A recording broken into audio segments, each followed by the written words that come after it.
Hello from the sunny side. I love the sweatshirts. I'm not for everyone. I think it's really perfect in so many ways. From a very young age, I can recall my mother saying to me, "Oh, Tara, I don't know what I'm going to do with you." My mom has since passed away, but she was a beautiful, fierce, insecure woman from New York, from the Bronx, Puerto Rican. And so putting on the sweatshirt brought up all these things in my life, namely insecurity. And so for me, maybe for you too, insecurity is the bedrock for most of our dysfunction in life. For me, I'm not going to speak in generalizations. For me, insecurity has been the bedrock for most, if not all, of the dysfunction in my life, including addiction, bad behavior,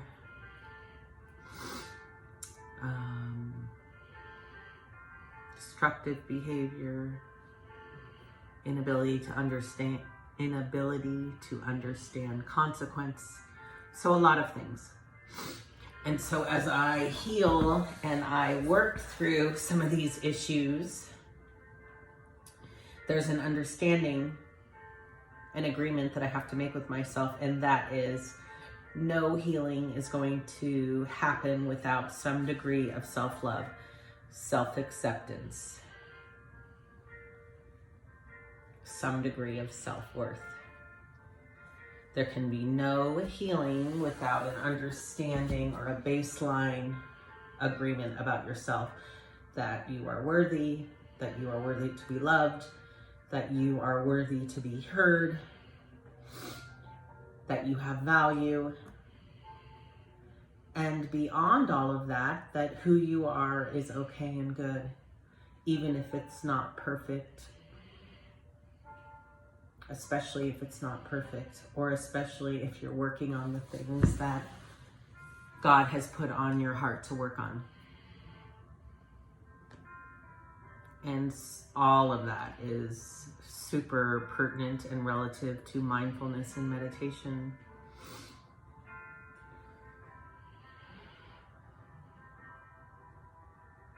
When insecurity comes up, my mindfulness practice says, well, why is insecurity coming up right now? Why are you behaving like that? And the breathing and just the question alone allows me to look at my circumstances, look at what's around me, and to understand where the insecurity is coming from, to give me the ability to try to heal that situation, or to at least acknowledge that piece of me that is broken and hurt.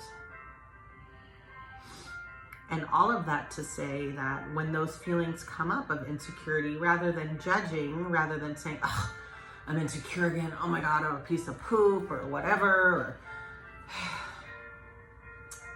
all those things, judgment, disparagement, rather than like, oh, okay, I recognize that and I'm not going to judge it because it's coming up, I'm present to it. And so I'm going to look at ways that I can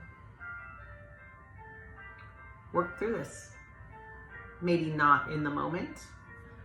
Maybe it means that the next time that insecure behavior arises, I will notice it even quicker, and that's where growth happens. Thank you. Growth happens in the recognition. Growth happens in the repetitiveness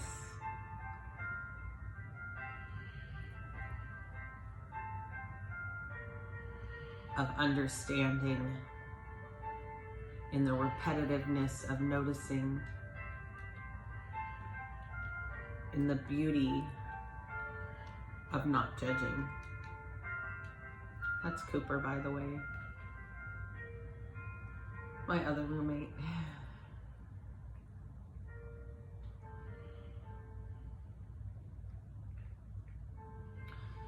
here's the deal too.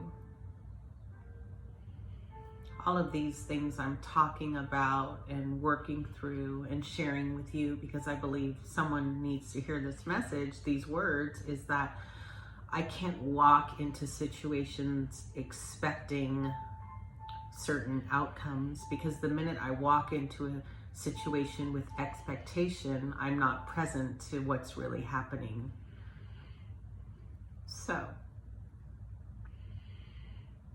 for me, it might look like this: teaching a yoga class, walking into a room full of 21 children between the age of 6 and 12. So just picture that. Children between the ages of 6 and 12. If I walk into that room to teach them in a certain manner and for them to learn the poses and the intent in a certain way, and to expect them to respond how I think they should respond or behave, is going to be a huge disaster, because 6 and 12-year-olds just want to have fun for the most part, and they think yoga's cool, and they like that I like unicorns. And so by my attaching what I expect from them to the experience, they're going to let me down. And it's going to ruin the experience, or the pure delight and joy of teaching children between the ages of 6 and 12 yoga. And then all of a sudden, I'm in a bad mood. I'm not behaving compassionately towards them. They're grumpier. They're responding to my negative energy, and it's a big disaster. So, when I leave expectation at the door and just allow to be delighted by whatever happens, it's always going to be in a better experience. And that goes with everything that I'm teaching, from yoga to fitness, to meditation, to mindfulness. When I'm teaching meditation to people, or I'm sorry, not teaching meditation, when I'm doing a guided meditation or teaching mindfulness, and if people are not present and acting crazy, and then I respond to that and become in a bad mood, and then I get insecure about my ability to teach, it again becomes a cluster. So,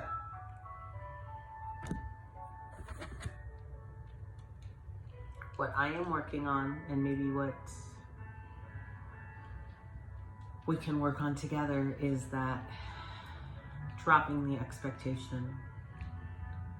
Whether you're a teacher, a student, a boss, a team member, a leader, a follower, whatever you're doing, if we walk into the experiences without expectation, which will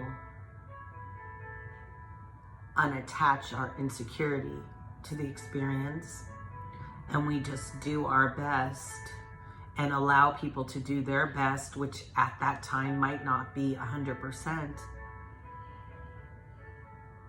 the outcome is always going to be more positive. The students are going to learn more, the team members are going to respond better, the leaders are going to lead better. Everything is going to be more delightful.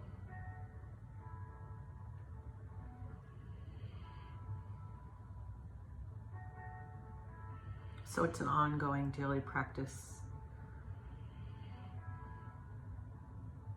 Being present, leaving expectation at the door,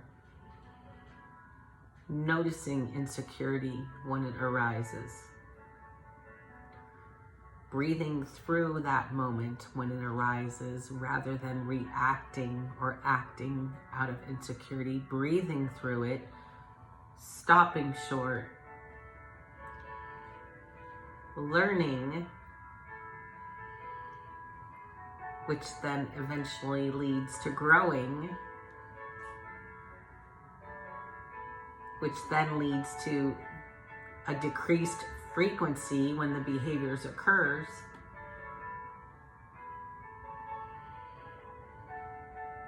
which ultimately leads to having a more peaceful life. Because at the end of the day, after all is said and done, isn't really peace, P-E-A-C-E, what we're all looking for? It's what I'm looking for. Peace of mind, peace of existence, peace through a greater purpose, peace through living from our most authentic self, which for me is doing what has been on my heart to do since I was a small child, going back to my mom saying, Tara, what are we going to do with you? Because of my fragile, sensitive heart.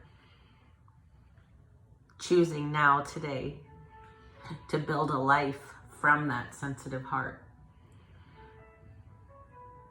to living authentically, having integrity, sometimes failing, but understanding being on that journey towards true authenticity is where God would want me anyway, where the peace of mind is going to be greater, living from purpose, from the truth that God put in me from a very young age, that I spent most of my life running from, most of my life abandoning, most of my life hurting. But that's all done now, because now I'm in the present and I get to do the things that have always been on my heart. So I'm not for everyone,